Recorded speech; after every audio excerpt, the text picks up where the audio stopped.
श्री हरिनाम प्रभु की जय। श्री चैतन्य महाप्रभु का जब काशी में प्रकाश सरस्वती से संवाद आगे बढ़ता है तो श्री चैतन्य महाप्रभु धर्म के सार के विषय में बताते हैं कि सारे धर्मों का सार क्या है। और जब धर्मों का सार महाप्रभु बताते हैं प्रकाशन सरस्वती को तो एक बड़ी सुंदर बात बोलते हैं, नाम बिनु कलि काले नाही आर धर्म, सर्व मंत्र सार नाम यही शास्त्र मर्म। तो इस कलयुग के अंदर कोई भी धार्मिक सिद्धांत नहीं है। अगर कोई एक सिद्धांत है, एकमात्र चीज़ है तो है भगवान का पवित्र नाम का जाप करना, उसका उच्चारण करना, क्योंकि सारे के सारे शास्त्रों का मर्म है। सारे के सारे शास्त्र इसी बात को बल देते हैं और ये बात हम देखते भी हैं। अलग अलग शास्त्रों में अलग अलग कोटेशंस मिलेंगे हमें। जैसे कृत्य ध्याय थे विष्णु, सत्युग में ध्यान के द्वारा होता था।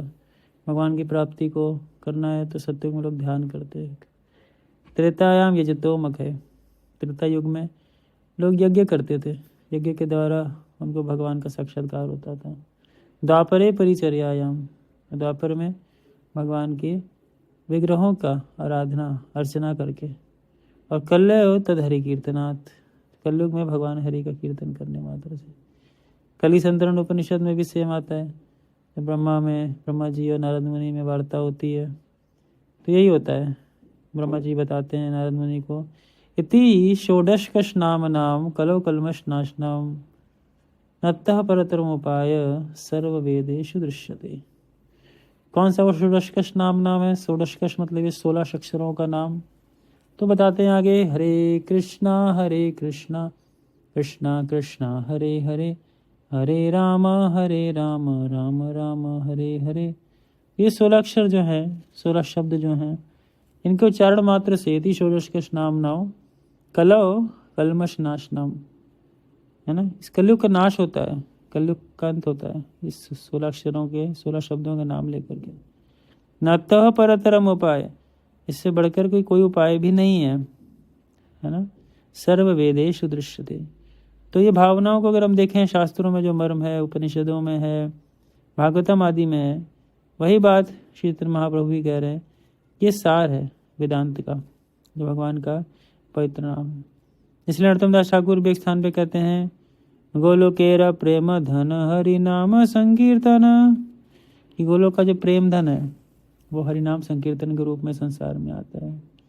और दुर्भाग्य क्या है, रति न जन्मी लोके ने ताय, रति नहीं जन्मी, उसमें प्रेम नहीं जन्मा, वो प्रेम नहीं पैदा हो पाया उस भगवान के पवित्र नाम के प्रति, कारण दुर्भाग्य हमारा। तो इसी कारण से इस बात पे हमें थोड़ा विचार करना चाहिए कि जितने भी कलयुग में शास्त्र हैं और शास्त्रों का मर्म है, वो एक ही बात पे बारंबार जोर देता है कि निरपराध भाव से भगवान के पवित्र नामों का उच्चारण करना।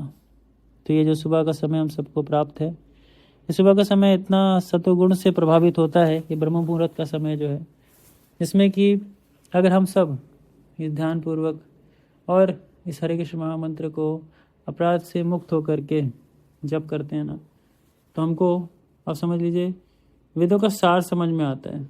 हो सकता है पूरा वेद वेदांत उसकी डिटेल्स ना पता चले, लेकिन हमको कम से कम उसका सार समझ में आता है कि सार है क्या, और इस सार को हमें अपने जीवन में उतारना चाहिए।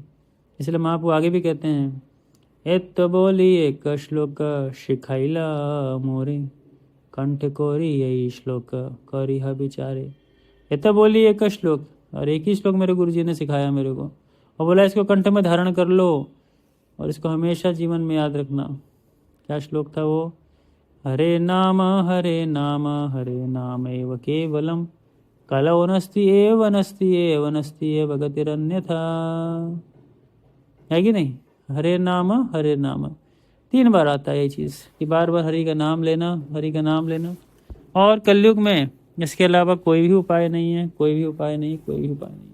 तो इन बातों से हमें यही सार निकलता है कि भगवान के नाम का ही सार है इस कलयुग के अंदर, और कोई भी उपाय नहीं है। हरे कृष्ण महामंत्र की जय, श्री हरिनाम प्रभु की जय।